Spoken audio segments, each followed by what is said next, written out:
தமிழில் முதல் பக்தி சேனல் சாய் டிவி.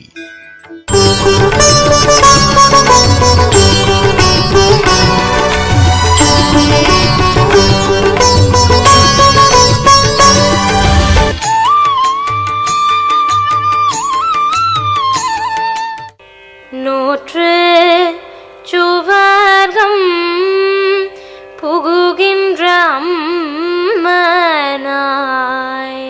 நூற்று சுவர்க்கம் புகுகின்ற அம்மனாய், மாற்றமும் தாராரோ வாசல் திரவாதார், நாற்ற துழாய் மூடி நாராயணன் நம்மாள் போற்ற பறை தரும் புண்ணிய நாள் பண்டோரு நாள், கூற்றத்தின் வாய் வீழ்ந்த கும்பகர்ணனும் தோற்ற முனக்கே பெரும் துயில்தான் தந்தானோ, ஆற்ற அனந்தனுடையாய் அருங்கலமே தேற்றமாய் வந்த திரவேலோரம் பாவாய்.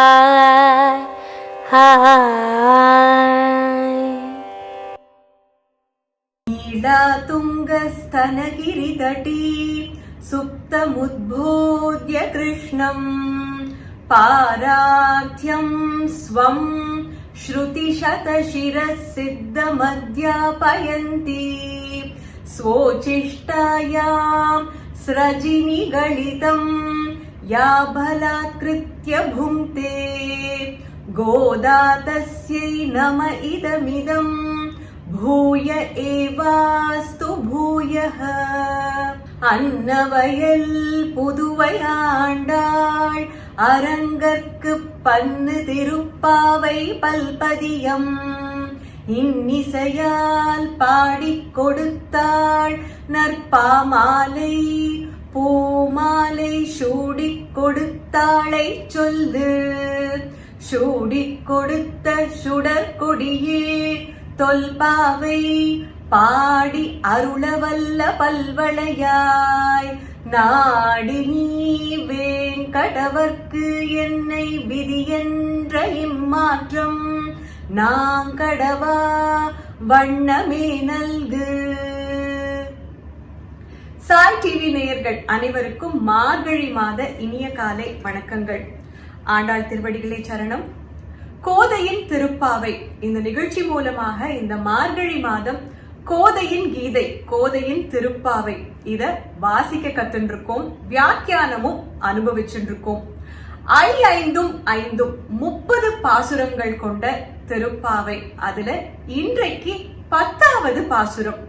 இந்த பாசுரத்துல எந்த மாதிரி ஒரு ஸ்வபாவம் கொண்ட பெண்ண ஆண்டாள் எழுப்பறா, அந்த பெண் ஏந்து வராளா, ஆண்டாளுக்கும் அவளுக்கும் எந்த மாதிரியான உரையாடல் நடக்கிறது அத அனுபவிக்க போறோம். அதுக்கு முன்னாடி இன்றைய பாசுரமான நூற்று சுவர்க்கம் புகுகின்ற அம்மனாய் அந்த பாசுரத்தை வாசிக்க கத்துண்டு வியாக்கியானத்தை அனுபவிக்கலாம்.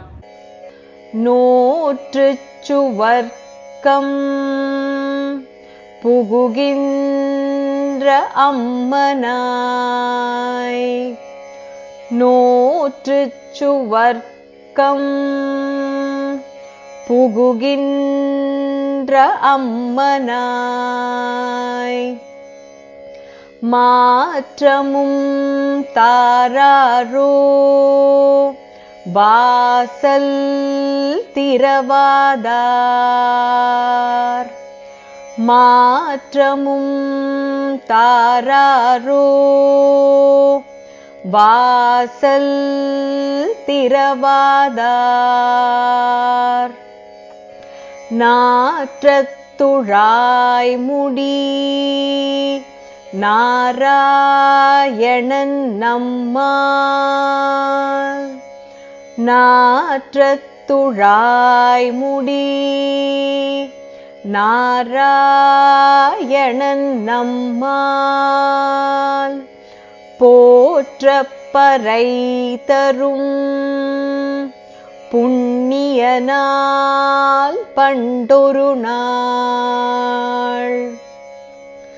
போற்றப்பறை தரும் புண்ணிய நாள் பண்டொரு நாள்.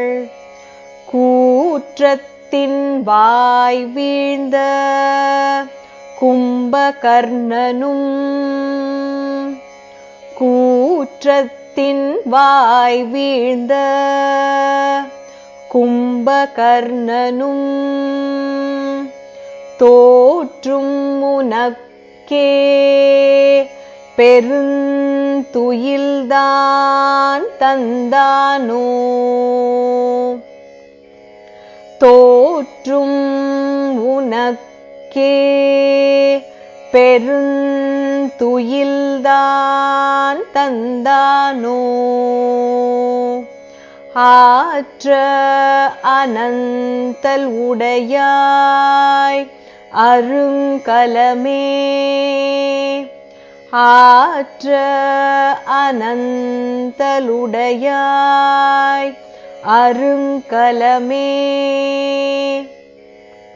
தேற்றமாய் வந்து திரவேலோரெம்பாவாய்.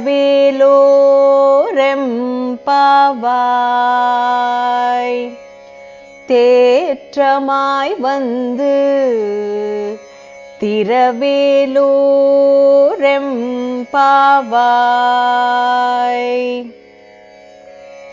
நோற்றுச் சுவர்க்கம் புகுகின்ற அம்மனாய் மாற்றமும் தாராரோ வாசல் திரவாதார். நாற்றத்துழாய் முடி நாராயணன் நம்மால். போற்றப்பறை தரும் புண்ணிய நாள் பண்டொரு நாள். கூற்றத்தின் வாய் வீழ்ந்த கும்பகர்ணனும் தோற்றும் உனக்கே பெருந்துயில்தான் தந்தானோ. ஆற்ற அனந்தல் உடையாய் அருங்கலமே.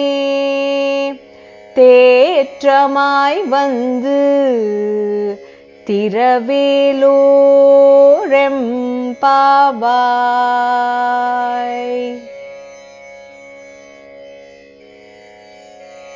நோற்றுச் சுவர்க்கம் புகுகின்ற அம்மனாய் மாற்றமும் தாராரோ வாசல் திரவாதார். நாற்றத்துழாய் முடி நாராயணன் நம்மால். போற்றப்பறை தரும் புண்ணிய நாள் பண்டொரு நாள். கூற்றத்தின் வாய் வீழ்ந்த கும்பகர்ணனும் தோற்றும் உனக்கே பெருந்துயில்தான் தந்தானோ. ஆற்ற அனந்தலுடையாய் அருங்கலமே. தேற்றமாய் வந்து திரவேலோர் எம்பாவாய். இந்த பாவை நோம்ப எல்லாரும் சேர்ந்து பண்ணணும், பகவத் கைங்கரியத்தை சேர்ந்து செய்யணும்னு ஒவ்வொரு தோழியாக எழுப்பிண்டு வரா ஆண்டாள்.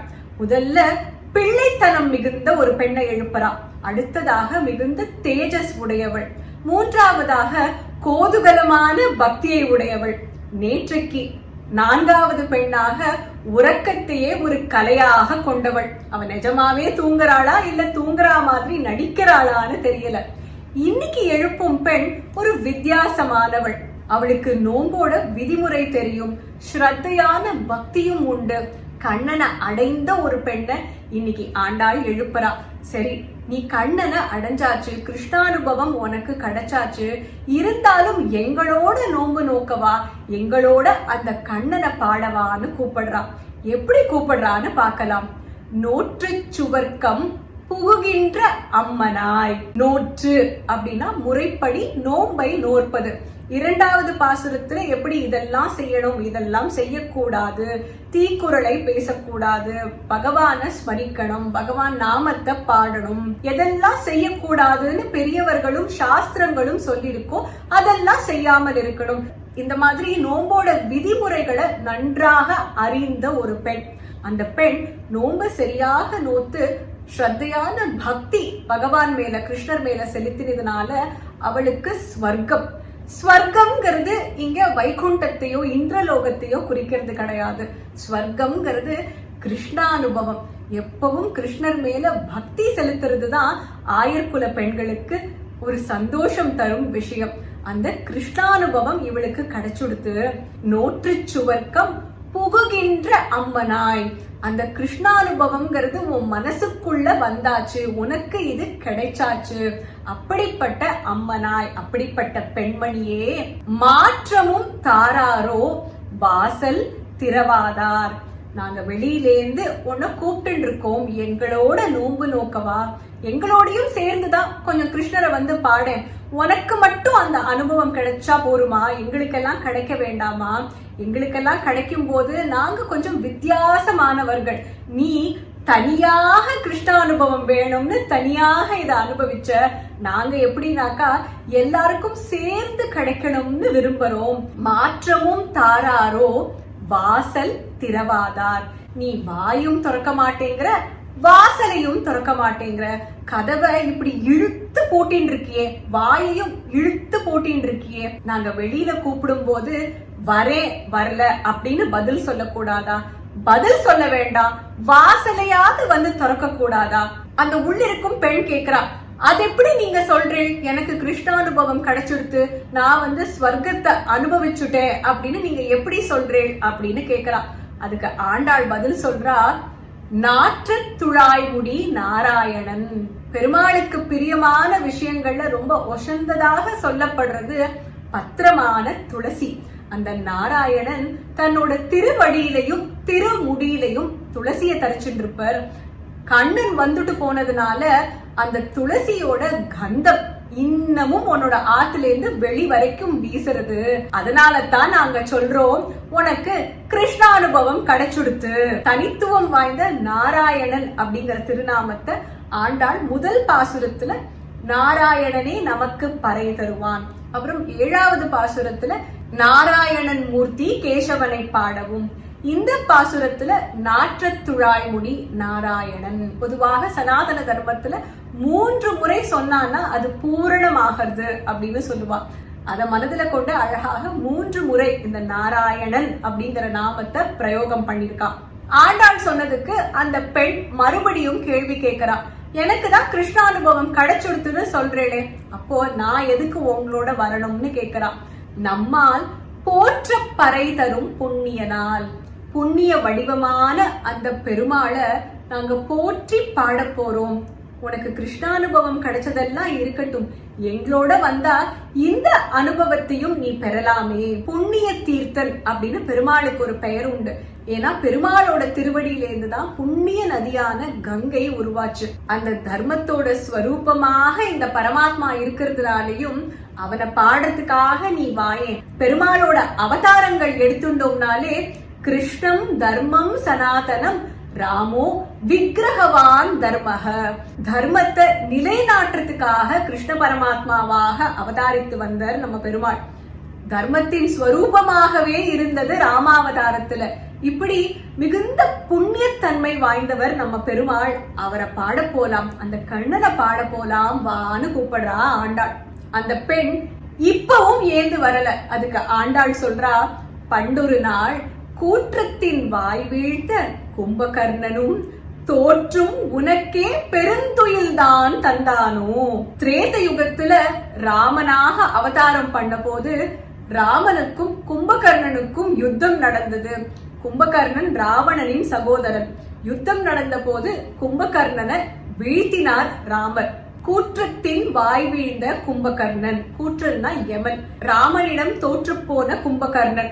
பொதுவாக யுத்தத்துல ஒருத்தர் இன்னொருத்தரை ஜெயிச்சுட்டான்னா அந்த தோத்தவா பரிசாக ஜெயிச்சவாளுக்கு ஏதாவது கொடுப்பா. அந்த ராமருக்கு கும்பகர்ணன் என்ன கொடுக்க முடியும்? கும்பகர்ணன் துயிலத்தான் கொடுக்க முடியும், உறக்கத்தை தான் கொடுக்க முடியும். அதுதான் அவனுக்கு நன்னா வர விஷயம். அதனால ராமருக்கு துயில கொடுத்துட்டானோ, அந்த துயில் ராமர் கிட்டேந்து உனக்கு வந்துடுத்தோ, நீயே உறங்கி கொண்டிருப்ப. கும்பகர்ணனோட துயிலும் இப்ப உனக்கு சேர்ந்துடுத்து. அதனால பெருந்துயில் ஆயிடுத்து. இந்த இடத்துல வியாக்கியாதா ரொம்ப வேடிக்கையாக சொல்லுவா, உனக்கு வேணா கும்பகர்ணின்னு பேரை வைக்கட்டுமா? கும்பகர்ணனோட தூக்கம் உன்னோட தூக்கம் ரெண்டும் சேர்ந்ததுன்னா அந்த கும்பகர்ணனே தோத்தாம் போ. அப்படி தூங்கிட்டு இருக்க நீ. ஆற்ற அனந்தலுடையாய் அருங்கலமே. ஏன் தான் இப்படி உறங்கிட்டு இருக்கன்னு தெரியல, மிகுந்த சோர்வோட இருக்கியோ. ஆற்ற அனந்தல் உடையாய், உடம்பு ரொம்ப க்ஷீணமாக இருக்குன்னு தூங்கிட்டு இருக்கியோ. அருங்கலமே, எங்களோட குலத்துக்கே அணிகலன் போல திகழ்பவளே, என் செல்லமே தங்கமே அப்படின்னு கொஞ்சாத குறைதா ஆண்டாளியோட கூப்பிடும் போது அருங்கலமே, தேற்றமாய் திரவேலோர் எம்பாவாய். உங்க ஆத்துக்கு அதிதியாக நாங்க வந்திருக்கோம், வெளியிலேருந்து ஒன்ன கூட்டிட்டு போக தானே வந்திருக்கோம். அப்போ வந்தவாளை உபசரிக்கணும்னு ஒரு முறை இருக்கே, அந்த முறைக்காவது நீ வெளியில கதவை திறக்க கூடாதா? இந்த இடத்துல ரொம்ப அழகா ஆண்டாள் தேற்றமாய் வந்துன்னு சாதிக்கிறா. அதாவது ஆத்துக்கு ஒருத்தர் வந்தானா அவளை வரவேற்கிறதுக்குன்னு ஒரு முறை இருக்கு. எங்களை வெளியில காக்க வச்சுண்டு நீ உள்ளேந்து உறங்கிண்டே இப்படி பேசுறியே, இது நியாயமானு கேக்குறா. இந்த காலத்துல குழந்தைகளுக்கு ரொம்ப சொல்லி கொடுக்க வேண்டிய ஒரு விஷயம். ஆத்துக்கு யாராவது வந்தானா வந்தவாளை வாயார வாங்கோன்னு கூப்பிடணும். தீர்த்தம் சாப்பிடுறா, உட்காந்துக்கோங்கோ. அந்த குழந்தைகிட்ட வந்திருக்கிறவா இவா, ஹலோன்னு சொல்லு, வாங்கோன்னு சொல்லு அப்படின்னு நம்ம எல்லாம் பழக்கி விட்டாதான் அந்த குழந்தைகளுக்கு தெரியும். அதுதான் தேற்றமாய் திரவேலூர். முறையாக அதிதிகளை எப்படி வரவேற்கணுமோ அப்படி வரவேற்கணும். அந்த நாகரிகம் கூட இல்லையா உனக்கு? கதவை துறையேன்னு தோழி கிட்ட கேக்குறா ஆண்டாள் இந்த பாசுரத்துல. இது வரைக்கும் பார்த்த பாசுரங்களோட ஸ்வாபதேச அர்த்தம் பார்த்துட்டு இருக்கோம். அதாவது நேரடியாக ஆண்டாள் என்ன சொல்ல வரா, அதோட உள் அர்த்தம், இன்னொரு மீனிங் என்ன, அதையும் நம்ம அனுபவிச்சுட்டு இருக்கோம். அந்த வகையில இன்றைய பாசுரமான 100 சுவர்க்கத்துல முதல் வரியிலேயே ஸ்வர்க்கம் அப்படின்னு சொல்றான். ஸ்வர்க்கம்ங்கிறது நம்ம இந்த சரீரத்தை திறந்து இன்னொரு லோகத்துக்கு போய் கிடைக்கும் விஷயம் கிடையாது. இந்த ஜன்மால நம்ம இருக்கும் போதே, இந்த சரீரத்தோட இருக்கும் போதே நமக்கு கிடைக்கும் அந்த பகவத் அனுபவம், கிருஷ்ணானுபவம் அப்படின்னு நம்ம எடுத்துக்கொள்ளலாம். வேர்குல பெண்ணான ஆண்டாள் தன்னை ஒரு ஆயர்குல இடைச்சியா பாவித்து தானே திருப்பாவை சேவிச்சா. ஆயர்குலத்துல இருந்தவா என்னைக்குமே மோக்ஷம் முக்தி அப்படிங்கிற பேச்சுக்கே இடம் கொடுத்தது கிடையாது. அவளுக்கு வேண்டியதெல்லாம் கண்ணனோட இருக்கணும், கிருஷ்ணானுபவம் வேணும் அப்படிங்கிறது தான். அதுதான் இந்த பாசுரத்தோட ஸ்வாபதேச அர்த்தமும். இரண்டாவதாக நாற்ற துழாய்முடி. பெருமாளுக்கு துளசி எவ்வளவு உகந்த ஒரு விஷயம். அதுவும் ஆண்டாளுக்கும் துளசிக்கும் நெருங்கிய சம்பந்தம் உண்டு. ஆண்டாள் கண்டெடுக்கப்பட்டதே துளசி மாடத்துக்கு பக்கத்துல. நீங்க இன்னைக்கும் ஸ்ரீவில்லிபுத்தூருக்கு போனா ஆண்டாள் சந்நிதி எதிர்க்க நீங்க துளசி மாடம் பார்க்கலாம்.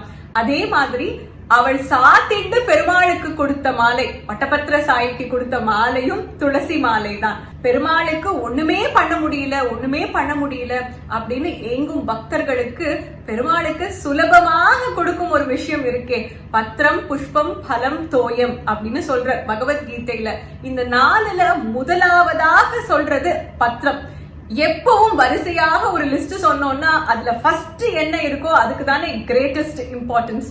அதனால முதலாவதாக சொல்லும் பத்திரம், பெருமாளுக்கே உகந்த பத்திரம் அப்படின்னா அது துளசி தான்.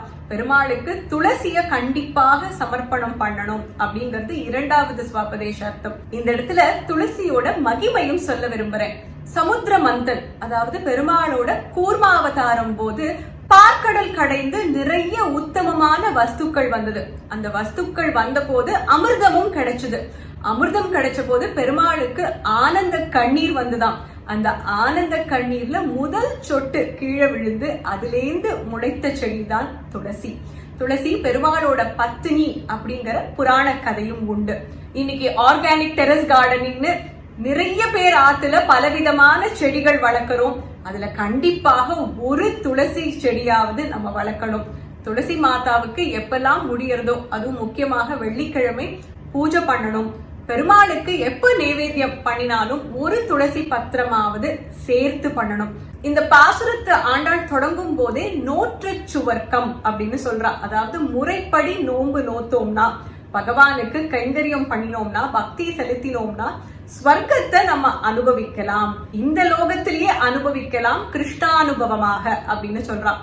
பகவத்கீதையில இதற்கு சம்பந்தமாக என்ன ஸ்லோகம் அப்படிங்கறத பார்க்கலாம். பகவத்கீதையில 9வது அத்தியாயம் விபூதி யோகம் 9வது ஸ்லோகம். இதுல கிருஷ்ண பரமாத்மா என்ன சொல்றாருன்னா, மச்சித்தா மத்கத பிராணா போதயந்தః பரஸ்பரம் கதயந்தஸ்ச மாம் நித்யம் துஷ்யந்தி ச ரமந்தி ச.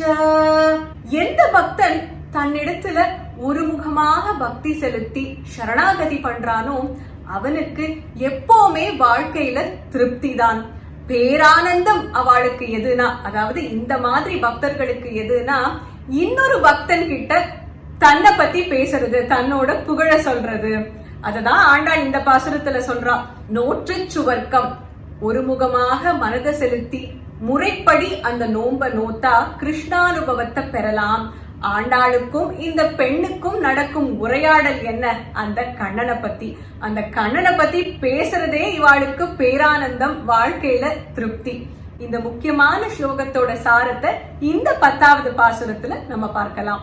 6 முதல் 15வது பாசுரம் வரை ஆண்டாள் ஒவ்வொரு பெண்ணாக எழுப்புறா. அந்த எழுப்பப்படும் ஒவ்வொரு பெண்ணும் ஒவ்வொரு ஆழ்வார குறிக்கிறதுன்னு பார்த்தோம். இந்த பாசுரத்துல எந்த ஆழ்வார் அப்படின்னு பார்த்தோம்னா, திருக்கோவிலூர்ல நடந்த நிகழ்வு 8வது பாசுரத்தன்னைக்கு பார்த்தோம். அதுல முதல்ல மழை பெஞ்சதுனால அந்த குடிசைக்குள்ள போறது பொய்கை ஆழ்வார். அவர் காத்துட்டு இருக்க பூதத்தாழ்வார் வந்து கதவை தட்டுறார். இவர் போய் கதவை திறக்கிறார். 2 பேரும் குடிசைக்குள்ள இருக்கா. 3வதாக பேயாழ்வார் வர. பேயாழ்வார் வந்த உடனே பூதத்தாழ்வார் போய் கதவை திறக்கிறார் பேயாழ்வாருக்கு. இப்ப 3 பேரும் குடிசைக்குள்ள இருக்க 4வதாக ஒருவரை உணர்ந்து பெருமாளோட தரிசனம் கிடைக்கிறது.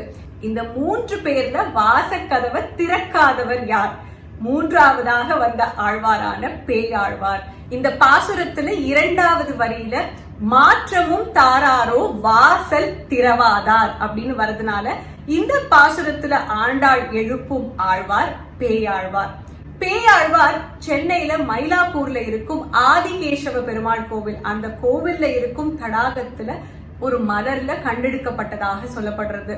பெருமாளோட நந்தகம், இந்த வாளோட அம்சம் தான் பேயாழ்வார்.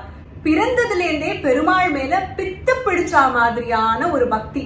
அதனால இவருக்கு பேயன், பேயாழ்வார் அப்படிங்கிற பெயர். திருக்கோவிலூர்ல பெருமாளோட தரிசனம் கிடைச்ச போது முதல் ஆழ்வார் 1ஆம் திருவந்தாதி, அதாவது பொய்கை ஆழ்வார். 2வது ஆழ்வார் பூதத்தாழ்வார் 2ஆம் திருவந்தாதி. பேயாழ்வார் 3ஆம் திருவந்தாதி. திருக்கண்டேன் பொன்மேனி கண்டேன் திகழும் அருக்கனி நிறமும் கண்டேன் செருக்கிளரும் பொன்னாழி கண்டேன் புரிசங்கம் கை கண்டேன் என் ஆழி வண்ணன் பால் இன்று. திருக்கண்டேன், பெருமாளோட திருவடிய பார்த்தேன். முதல்ல அவர் சேவிச்சது பெருமாளோட திருவடிய. பொன்மேனி கண்டேன், பெருமாளோட மேனி, பளபளக்கும் மேனிய பார்த்தேன். பெருமாளோட கண்களை பார்த்தேன். கையில வச்சுருக்கும் அந்த சங்கு சக்கரம், இதையும் பார்த்தேன். மகாலட்சுமியும் பார்த்தேன். இப்படி பார்த்து பெருமாளோட தரிசனம் பெற்றேன்னு இந்த பாசுரம். இதுதான் 3ஆம் திருவந்தாதியில வரும் முதல் பாசுரம். இது பெருமாளுக்கு சேவிச்ச 108 திவ்ய தேசங்கள்ல 14 திவ்ய தேசங்களுக்கு மங்களாசாசனம் பண்ணிருக்க. திருப்பதி, திருப்பார்கடல், திருக்கோஷ்டியூர், ஸ்ரீரங்கம், இது மாதிரி 16 திவ்ய தேசங்களுக்கு மங்களாசாசனம் பண்ணிருக்க பேயாழ்வார். இந்த பாசுரத்துல ஆண்டாள் எந்த திவ்ய தேசத்தை சொல்லியிருக்கா? இந்த பாசுரத்துல முக்கியமாக பெருமாளுக்கு உகந்த துளசி பத்திரம் அத சொல்றா. துளசிக்கு சம்பந்தப்பட்ட ஒரு திவ்ய தேசம் கேரள மாநிலத்துல இருக்கும் திருக்காட்கரை அப்படிங்கிற திருத்தலம். நம்மாழ்வார் திருவாய்மொழியில இந்த திருத்தலத்தை மங்களாசாசனம் பண்ணும்போது தெருவெல்லாம் காவி கமழ் திருக்காட்கரை அப்படின்னு சொல்றார். எந்த தெருவுல இந்த ஊர்ல நடந்து போனாலும் பெருமாள் கோவில்ல பெருமாளுக்கு சாத்திய துளசி மாலையோட கந்தம் நமக்கு இங்க விழர்தாம். அதனால எங்க போனாலும் துளசியோட கந்தம் கமழும் அப்படின்னு சொல்றார். இந்த பாசுரத்துல வரும் திவ்ய தேசம் கேரள மாநிலத்துல இருக்கும் திருக்காட்கரை. நிறைய பேர் கேட்டிருக்கேன், இந்த நிகழ்ச்சியில சொல்லும் நைவேத்தியம் தான் பெருமாளுக்கு சமர்ப்பணம் பண்ணணுமான்னு. அப்படி கிடையாது. அதே சக்கர பொங்கல் வெண்பொங்கல் மாத்தி மாத்தி பண்ண வேண்டாமே, பெருமாளுக்கு விதவிதமாக சமர்ப்பணம் பண்ணலாம்னு ஒரு குறிப்பாக தான் இதை நாங்க பகிர்ந்துக்கிறோம். ஒரு நாள் பாயசம், ஒரு நாள் கலந்த சாதம், ஒரு நாள் கேசரி. இன்னைக்கு பெருமாளுக்கு சமர்ப்பணம் பண்ணும் நைவேத்தியம் கல்கண்டும் பாலும் கலந்த கல்கண்டு சாதம். நேத்திக்கு பார்த்த பாசுர கோலங்கள் குறிப்பு பிரகாரம் இன்னைக்கு எல்லார் வீட்டு வாசல்லையும் கோலம் மூலமாக துளசியோட கந்தம் கமழ்ந்திருக்கும்னு நினைக்கிறேன். நாளையோட பாசுர கோல குறிப்பு பார்க்கலாம். 11வது பாசுரம். இந்த பாசுரத்துல புனமயிலேன்னு வரதுனால அழகான ஒரு மயில் கோலம், சின்ன மயில் கோலம் போடலாம். மயில்னாலே எல்லாரும் அழகழகாக ஃப்ரீ ஹேண்ட்ல கூட போடலாம். இன்னும் கொஞ்சம் டீடைல்டாக போடணும் அப்படின்னா அரவு மயில், பாம்பு மயில், இது இரண்டும் வரா மாதிரி. நாளைக்கு எழுப்பப்படும் ஆழ்வார் நம்மாழ்வார். அவர் மரத்து கீழே உட்கார்ந்து இருந்ததுனால மேல ஒரு சின்ன மரம் நீங்க கோலத்துல பார்க்கலாம். நாளையோட பாசுரத்துல கண்ணனோட வண்ணத்தை பார்க்கலாம். அதனால நீல வர்ணம் கொண்ட ஒரு கோலம், இதெல்லாம் சேர்ந்து பிரதிபலிக்கிற மாதிரி ஒரு அழகான கோலம் போடலாம். நீங்க போடுற பாசுர கோலங்களை மறக்காம எங்களுக்கு வாட்ஸ்அப் மூலமாக பகிர்ந்துக்கோங்க. திருப்பாவை மூலமாக ஆண்டாள் ஒரு ஆழமான விஷயம், நமக்கெல்லாம் ரொம்ப பரிச்சயமான விஷயம், நிறைய இடங்கள்ல கேட்டிருப்போம். வாழ்க்கையில நம்ம எந்த ஒரு முயற்சி எடுத்தாலும் அதை முழு மனதோடு ஒருமுகத்தோடு கான்சென்ட்ரேட் பண்ணி பண்ணணும் அப்படிங்கிறது தான் இந்த திருப்பாவை மூலமாகவும் ஆண்டாள் சொல்றா. அவ நோன்பு நோக்கிற விதிகளை சொல்லும் போது நம்ம அதை பார்த்தாலே நமக்கு தெரியும். லௌகிக விஷயமாக இருந்தாலும் சரி, பகவான் இடத்துல பக்தி செலுத்துறதாக இருந்தாலும் சரி, அதை முழு மனசோடு நம்ம பண்ணணும். அப்பதான் நமக்கு கிடைக்கும் ஆனந்தம், அனுபவம், அதோட பலன் எல்லாமே ரொம்ப சிறப்பாக விசேஷமாக இருக்கும். ஒரு அவுட் ஆஃப் த வேர்ல்ட் ஃபீலிங்னு சொல்லுவாளே, இந்த உணர்ச்சியை மனசுல கொண்டு வாழ்க்கையில நம்ம ஒவ்வொரு செயலும் பண்ணணும்னு ஆண்டாளையும் அரங்கனையும் பிரார்த்திக்கலாம். நாளைக்கு விடியற் காலை 11வது பாசுரத்துல சந்திக்கலாம். ஆண்டாள் திருவடிகளே சரணம். சர்வம் கிருஷ்ணார்ப்பணமஸ்து. சாய் டிவி நிகழ்ச்சிகள் உங்களுக்கு பிடிச்சிருக்கா? லைக் பண்ணுங்க, ஷேர் பண்ணுங்க, கமெண்ட் பண்ணுங்க, சப்ஸ்கிரைப் பண்ணுங்க. பக்கத்துல இருக்கிற பெல் சிம்பலை பிரஸ் பண்ணுங்க.